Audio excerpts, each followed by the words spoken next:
الخير، كيف الحال؟ تاني يوم النهارده في المعسكر. نشوف الدنيا عامله ازاي، الاجواء هتبقى عامله ازاي. يلا بينا. الحين المفروض ان في فقرتين، فقره رياضيه وفقره تانية. احنا رايحين اللي هي الفقره الرياضيه دي، وده المبنى الرياضي بتاعها. شايفين الناس احنا مش عايشين والله.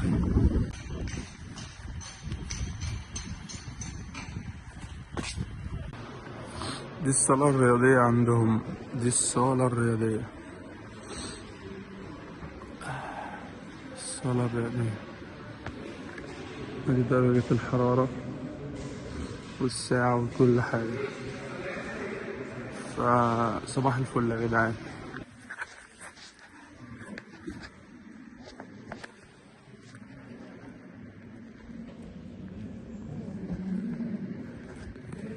طبعا خلصنا الرياضة. بعد ما خلصنا الرياضة نروح مكان تاني بقى دلوقتي. بعد ما خلصنا الرياضة هنروح مكان تاني. Поэтому вам необходимо просто перейти в настройки, закрыть эту вкладку, перейти в настройки личного аккаунта, и там можно скорректировать вашу фамилию и имя, отчество. Каждый из нашей команды, соответственно, и вы автоматически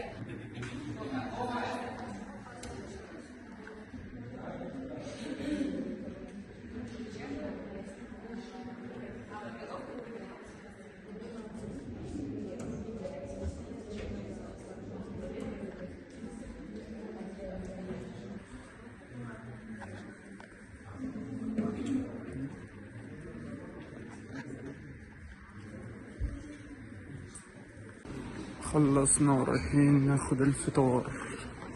والله المدينة يا جدعان جامدة والله. المشكلة إن هما مش عايزين يطلعونا نلف في المدينة، فده حوار في حد ذاته.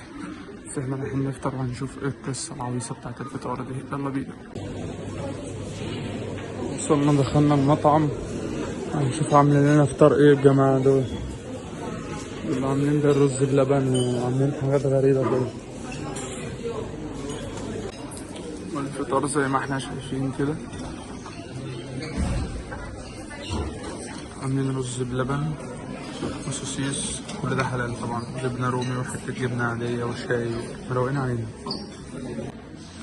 لقيناهم بقى عاملين هنا مفاجأة حلوة أوي أوي أوي أوي، إن هما عاملين بقى بلاي ستيشن للناس برضه في نفس الوقت. احنا هنعلمكم ونرفه عليكم، فعاملين بلاي ستيشن اهم، يعني ايه حاجة فل الفل.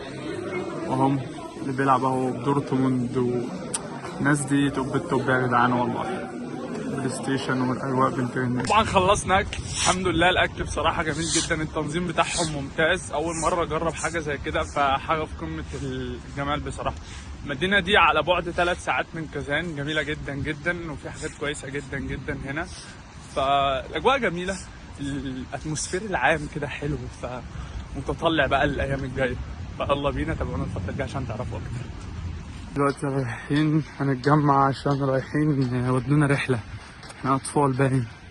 اللوز مدينا بقى ايه بقى، يعني طبعا انت متعرفش تخش المبنى ده غير برقم الغرفه بتاعتك اللي هو ده، والاي دي التاني اللي احنا تبعه، البرنامج اللي تبعه.